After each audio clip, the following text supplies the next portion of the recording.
Hey, here we are. Finally, I think we're here on live and it all seems to be working. So it's very exciting. And of course, everything's going crazy and telephones are going off and there's loads of noises that weren't here before. So, yeah, how are you guys doing? I hope you're well. Um, this is my little plan going forward. I'm going to be doing live streams a lot more across these platforms just to talk about recovery, mental health, talk about my struggles with it and my story basically of how I got sober and how I deal with, mental health squirrely struggles on a daily basis. And the way I dealt with it was 12-step recovery. So I just wanted to sort of talk you through it and tell you where I am and discuss what's going on with you guys. Before we get started, what would really help me is if you would subscribe to my YouTube channel and click the little bell, because I'm going to be doing more video content on there and I'm going to be doing more lives on here. That's the overall plan. So it would really help me if you subscribe. And also it's a really good place because it's just all my mental health stuff in one place. It's just pretty focused. And I say it's focused, but there's also my music, which is 12-hour long pieces of music designed to chill you out. So the response has been amazing. I'm so grateful that you guys are getting something out of it. I wrote the music for kids to chill them out. And then I'm getting messages from people. I had a message from someone yesterday saying she works on a suicide hotline and they were playing the music throughout their shift, which was to deal with the stress, which is amazing. Anyway, that's what that channel is all about, getting better through music and videos. But these probably more on Facebook now. I'm going to be doing live streams, occasional video, but live streams too, talking about stuff like this. And yeah, I hope you guys are going to enjoy this. So what are the 12 steps? I get that question a lot. Now, the big book of Alcoholics Anonymous, which is this one, was written like in the 30s. So the language is kind of old fashioned and the steps are like hidden like quite far down in the book.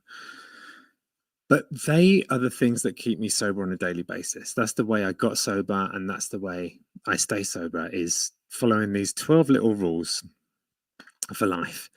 And they're pretty simple, but they're written in perhaps a quite complicated language. So for a lot of people, it's hard to get into. So I wanted to sort of break it down in the way that I understand it.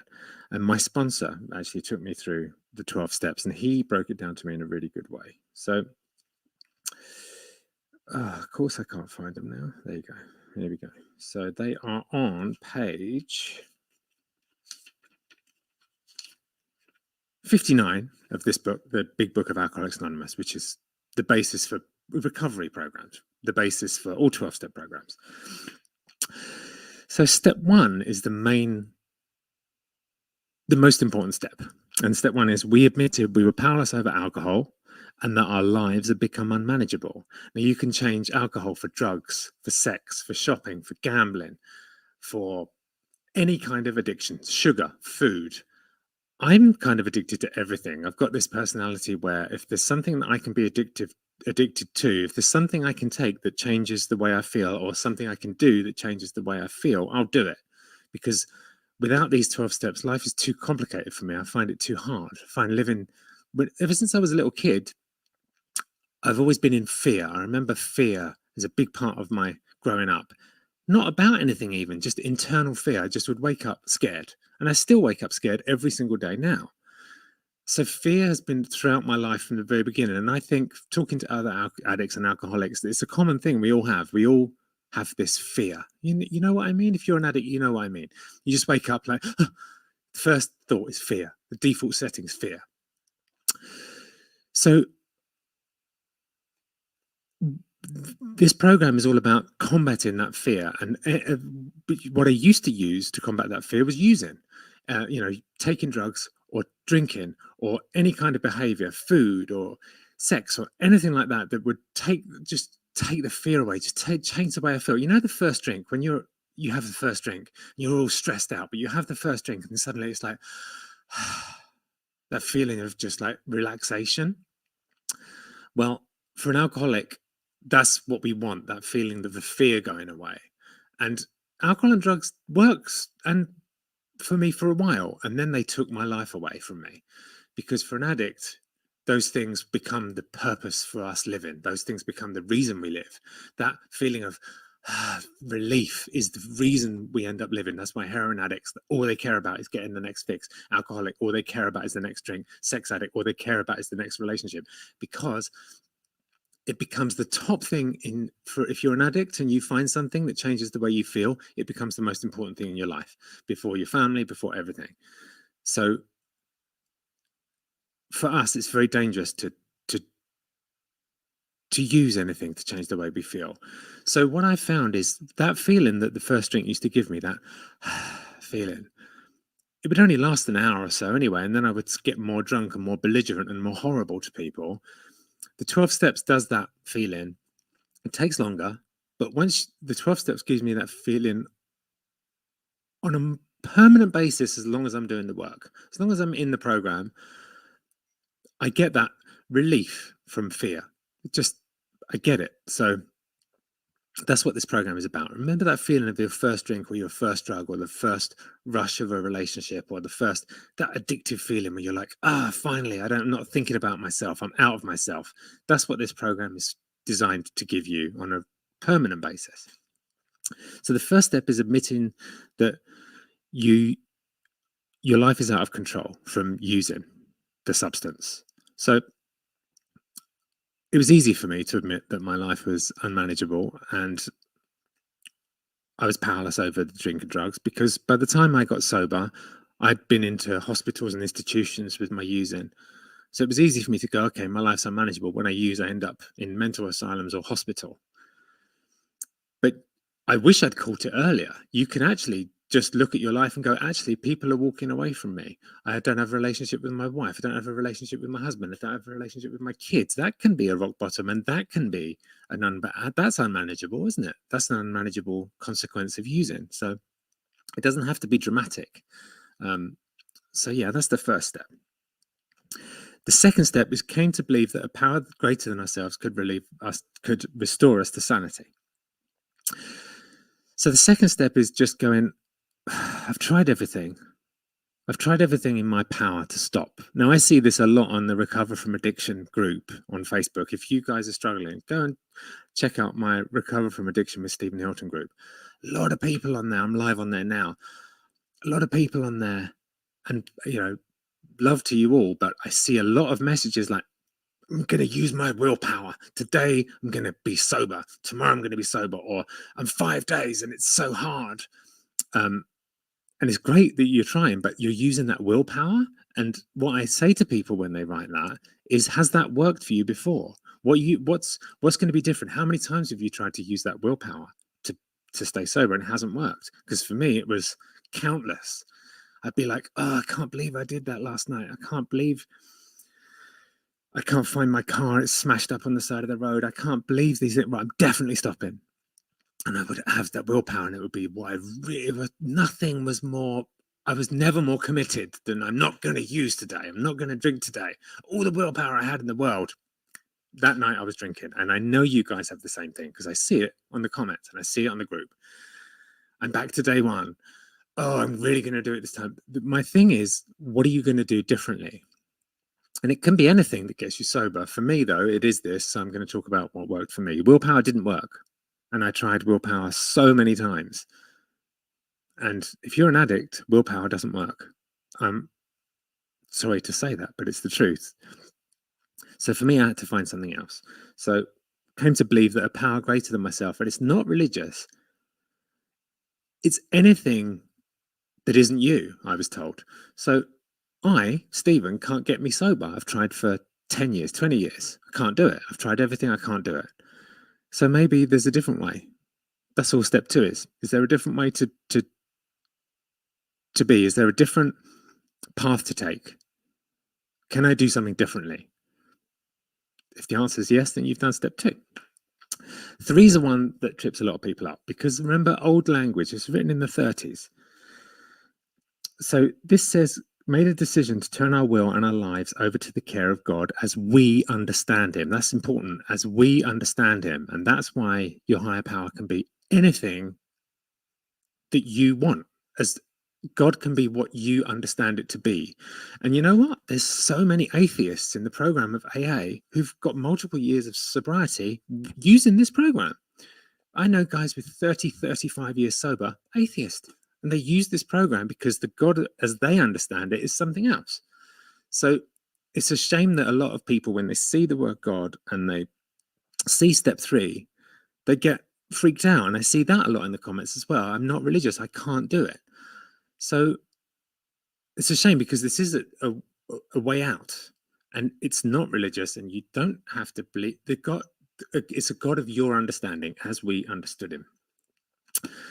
So for me, I was brought up in my dad was first generation Irish, and I was brought up with a notion of religion, and I do believe in God. So for me, that was quite an easy one. If you don't believe in God, I know, as I say, I know many people that have got sober using anything as God, anything that isn't you. And we'll talk about that in further videos, because that's a big barrier to entry for people with this 12-step program. And it's sad, because I see people coming in, I'm not religious, I can't get this program. So then they go out and beat themselves to death for another 2 years, 3 years, 4 years, or they die.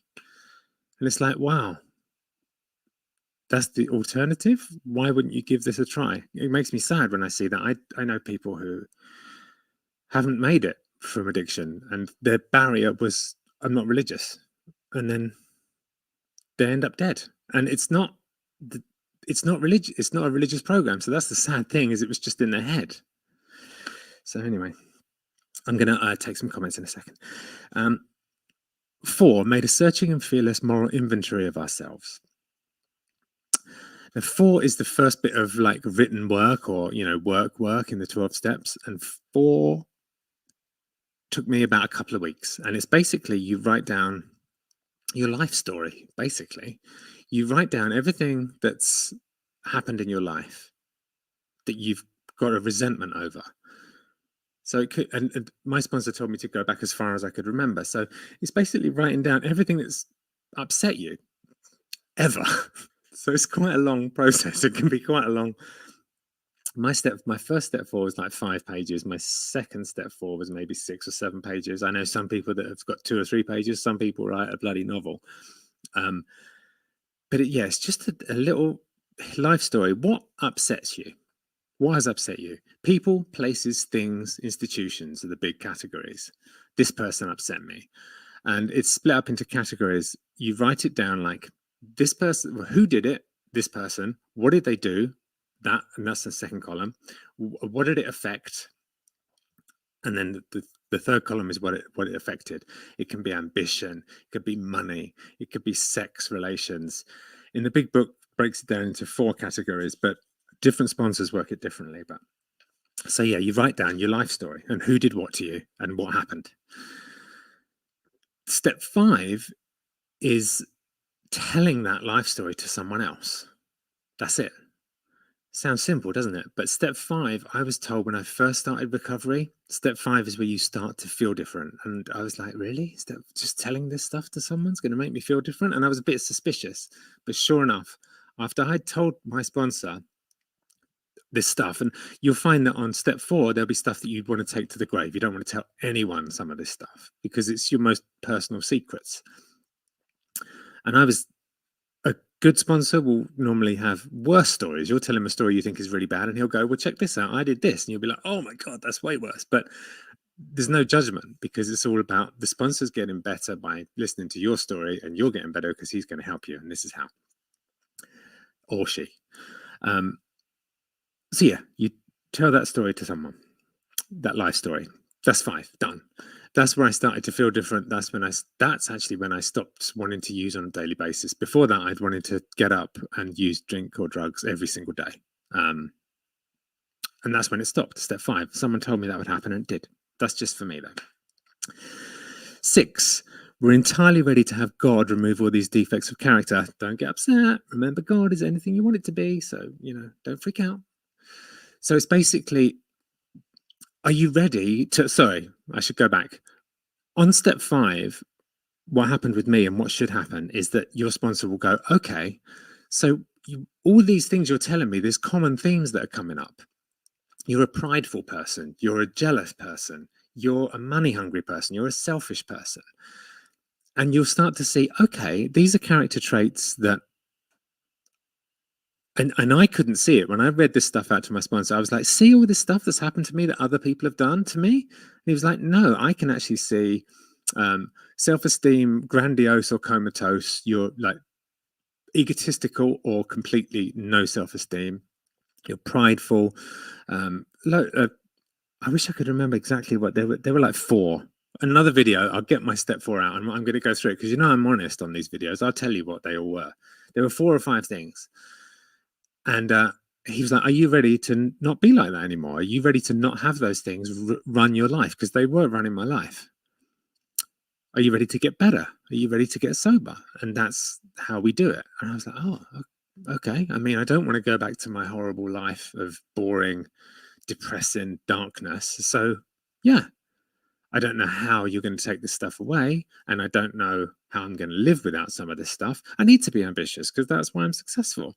I need to, I need to be prideful because if I'm not prideful, people are just going to walk all over me. These were things that I thought when he was like, "You got to be prepared." It just says, "Are you ready to live differently? Are you ready to have these things taken away?" So all the things he found out. Are you ready to get rid of them? I wasn't really, but I didn't want to go back to my old life, so I was like, okay. 7 is actually a prayer, and you can do it to whatever your higher power is. I guess actually some people don't do a prayer. I did it with my sponsor, but 7 is humbly asked him to remove our shortcomings. Remember old-fashioned language? Remember God, don't get freaked out. Don't worry, it's fine. It can be anything. Just going, okay, I'm ready to... His question, are you entirely ready? That's step 6. My reaction, yeah, I'm ready. Step 7. We're over halfway. Isn't that amazing? Doesn't sound too bad, does it? When you think about it like this, it doesn't sound that difficult, and it isn't that difficult. I did a step a week, and then I had like 2 or 3 weeks on 4. So it took me maybe 4 months to do the steps, and I did it quicker the second time because I was even more desperate when I relapsed. I had, you probably know the story. I had 10 years of sobriety. I relapsed after 10 years when I was with Laura, and I lost everything on that relapse, and I was desperate. So I did the steps in maybe a couple of weeks or 3 weeks the second time. 8, made a list of all persons we'd harmed and became willing to make amends to them all. So it's not making amends. Step 8 is making a list of everyone you've harmed, and becoming willing to make amends. And so on your step 4, there'll be all the stuff, all the conflicts you've had with people, hopefully, if you haven't left anything out. And your step 4 list will give you a good indication of your step 8, because you'll go, okay, I was wrong there. I was wrong there. I was wrong there. And remember, this whole program is about you getting better. It's not about the other person. So in order for us to get better, we've got to keep our side of the street clean. We've got to get rid of our side of resentments. And, there's people that you might think of as enemies or whatever, or nemesises. Nemesis is that the right word? Nemesis. Anyway, with those kind of people, it's hard because you don't want to forgive them, but that's where the recovery is. So step 8, made a list of everyone. Step 9, making amends to those people.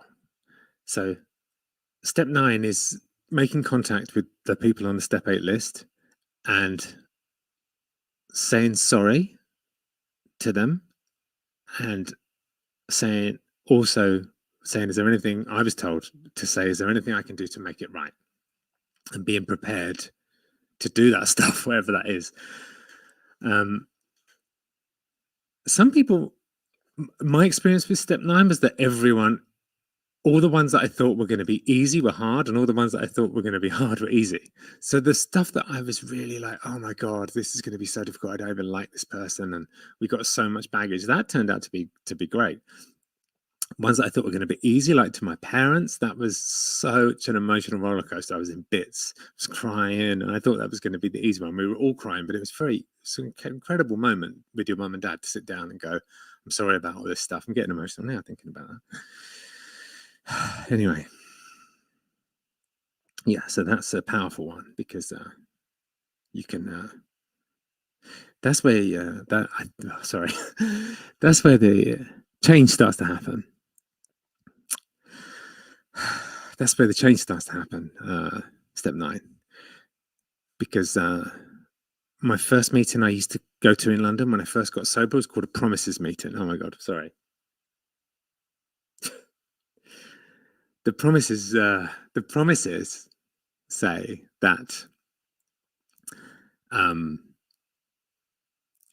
before you're halfway through step 9, you were going to know a new freedom and a new happiness. You won't regret the past or wish to shut the door on it. You will find things that used to be tricky. You'll find life easier, and fear of economic insecurity will leave you. I'm just going from memory here. It's four promises. I should know them off by heart, but that's basically it. Fear of economic insecurity will leave you. You'll know how to handle situations which used to baffle you. You won't regret the past nor wish to shut the door on it. So you make peace with your past. Life becomes less confusing, and fear of economic insecurity will leave you. And now I had a lot of economic insecurity when I first got sober because I burnt through all my money using, and I was like, oh, that sounds good. I felt that's what kept me coming back in the early days, was just those promises. I was like, if I can get that stuff, that I'm good. And it says if before you're halfway through these amends, you'll start to experience that. And I'm telling you, it works.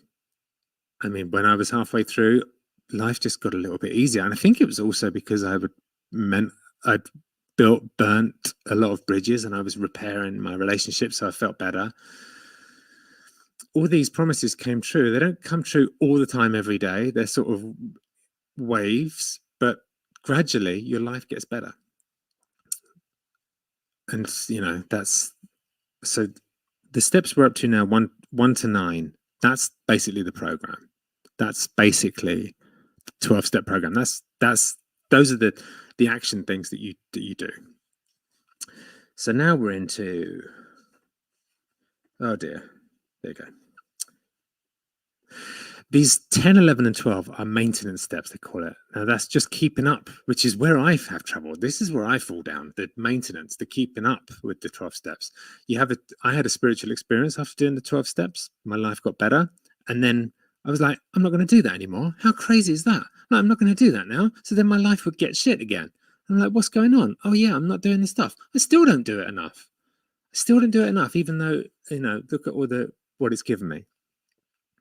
My first sponsor said to me, you guys are probably, you've heard this before perhaps, but my first sponsor said to me when I was broken in my first meeting, he goes, you never have to use or drink again a day in your life, and you can have a life beyond your wildest dreams. That guy was right. Like, that happened to me. So all I can tell you is it worked for me twice. So I know it can work for you. So step 10 was continue to take personal inventory, and when we were wrong, promptly admitted it. Step 10 is just doing daily step 4s. I'm terrible at it. I need to do it more. But it's really good. When I am doing it, life is way better, way easier. So it's just a daily step 4. What did I do? Did I hurt anyone today? What did I do? And did I apologize? And it's about saying sorry straight away, but not, that thing where you say sorry to someone and you're like, I'm sorry I did that, but you did that. You quickly follow it up with, but you did that to me. I'm sorry I did that to you, but you did that to me. And it's like straight after, you want to just go, this is the reason. I still do that. This program tells you that you can't do that second bit, which is the good bit, isn't it? That's the satisfying bit. You can't do that. You just have to say, I'm sorry. And you're like, I'm sorry. You have to just keep your mouth shut. I'm sorry, I did that. But you can't say, because you did that. Because when you just make amends, I think you just get lifted. You get a little the weight of life just gets lifted. But if you justify it, that doesn't seem to happen. I don't know why that is, but that's my experience. 11, sought through prayer and meditation to improve our conscious contact with God as we understood him. Remember, don't freak out. As we understood him, could be anything. Praying only for knowledge of his will for us and the power to carry that out. Don't freak out. Remember, it says him, but it's written in the old days. It can be anything that isn't you. Remember, I tried so hard to get myself sober. It didn't work. So anything that isn't me. So it's prayer and meditation. You know, everyone's into meditation these days. The Calm app, the Soothe, the mindfulness, it's all meditation. So meditation's all around us, isn't it? It's in all the press, it's in on social media, everyone's talking about it. I was told that prayer is asking the question and meditation is waiting for the answer. So for me, I have to do both. I'm not so good with meditation. I'm very good with prayer. I mean, I shouldn't say that, it's prideful, but I do pray I don't think I miss a day. And I do feel better every time I do it. So prayer and meditation every day is basically 11 to get more of contact with your higher power. Step 12 is having had a spiritual awakening as a result of these steps, which I was just talking about. I definitely got that. And I think everyone that goes through the 12 steps fearlessly does get that. But it is, you have to be fearless and searching and honest in that 4 and 5. Having had a spiritual awakening, we try to carry this message to alcoholics and practice these principles in all our affairs. So that's just doing all those things that we learn around drinking with life. Because now I don't really think about drinking or using drugs at all. I never think it's not an issue for me anymore. And that's pretty miraculous. I was someone that only cared about that. That's all I cared about. And now I don't even think about it. But life is tricky though. So where can I apply these principles in my life? And they work in my life. These 12 little things, if I can do them in my life gets better. And you can apply it to anything. You'll see, the more we get into this, and the more if you hopefully, please go to a meeting if you're struggling with addiction, the more you do that, you'll see that your life will get better. My life got better. And the only time my life goes off course is when I'm not doing this stuff. So that's a very good proof that it's worth doing. So yeah, that's an introduction to recovery. It's an introduction to my recovery, an introduction to how I got sober, 12-step recovery. This has been fun. I hope it turns out all right. I hope you enjoyed it. I hope you got something out of it. My plan is to do this way more regularly. So let me know what you think in the comments. My group is Recover from Addiction with Stephen Hilton on Facebook. Go and check that out if you're struggling. Incredible people in there. They've been a help to me even. I go in there when I'm struggling and I hear stuff that I need to hear that day. All my music and all my videos are on YouTube. Just search Stephen Hilton on YouTube. It's a massive help to me if you hit subscribe and hit the little bell. Massive help. Massive help. It's not even that hard. Just go. Click the little subscribe button. Click the little bell. Just click that one. Click that one. Click them too. How hard is that? It's not that hard. It's easy. I could do it. I've already done it on my own page. It's a bit egotistical. Yeah, pop over there. Hit those 2 buttons for me, will you? Yeah. So that's it. That's it for this one. Let me know what you thought. Write a comment. I read them. I read all the comments pretty much. It's sad, isn't it? But I do read them. So if you leave a comment, I will read it. And no nasty ones though. You can leave a nasty one if you want, but not too many nasty ones. Just mainly nice, because I do read them. And if they're horrible, I get upset. I love you guys. Let's do this more often. Next time, I'm going to read comments. I just had to get that out today. Maybe I'll read a few comments. Joe Day says hello from the United Kingdom. Hello, Joe Day. Ictus Mitch says, yes, fear is a big block for me in all aspects of my life. I need to build my courage to come out of my comfort zone and grow. That's what the 12 steps can help with that. I never thought about it like that. I've always had this anxiety, even as a small child. And yes, alcohol and pills helped and then made it worse, John. Yeah, that's true, isn't it? I started using drugs and drinking was my solution. I was like, oh, when I found drinking and using, when I found the morning drink as well, but when I found drinking and using, I was like, this is my solution. I've been missing this all my life. Everyone else has a rule book to life and they know how to do it. When I use and drink, then I know how to live. So it was my solution. It wasn't a problem. It was the way it was my solution. I was like, I remember very vividly thinking to myself, all I have to do is drink and use every single day for the rest of my life and it'll be fine. That was my plan. It's just to get high and drunk every day. When I was about 21, that was like, oh, it's just something I have to do. Fair enough. I just do that. I didn't think the wheels were going to come off and my life was going to be ruined by it, but that's what happened. So the solution becomes the problem, doesn't it? And then you're really screwed because you don't have the solution and you have another problem, which is what you were using, because the solution, it also stops working. So on top of it ruining your life, it also doesn't work anymore. So you're just like a rabbit on a hamster wheel, just spin, spin, spin, spin, use, use, use, use. It's sad and it's depressing and it's boring. It's boring. Being an addict is boring. It's boring and depressing, sad, pathetic, horrible, dark. Why would you, if you're struggling, I feel sorry for you. I really do. And I've been in that position many times. Yeah, it's awful. You're like, oh, I don't want to live, but I don't want to not do drugs or drink. What a horrible life. What a small life. Like my life became so tiny. It's like my life's big now.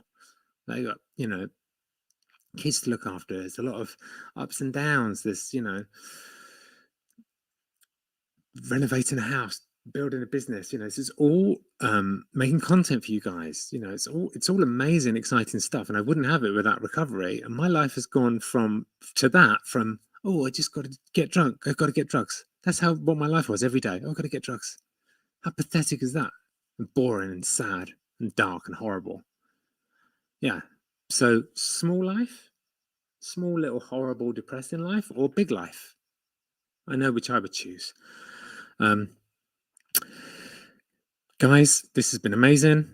I think this is a good time. Is this a good time for you to go live with me? I'm going to read these comments and see if it is. This will be available on, I think it stays up everywhere. So if you're watching it later, still leave me a comment and see what you thought.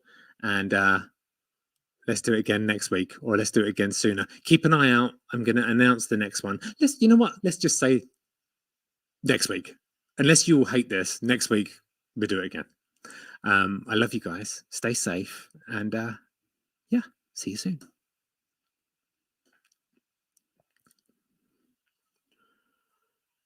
Oh, I thought it ended. It hadn't ended. You saw me have my coffee.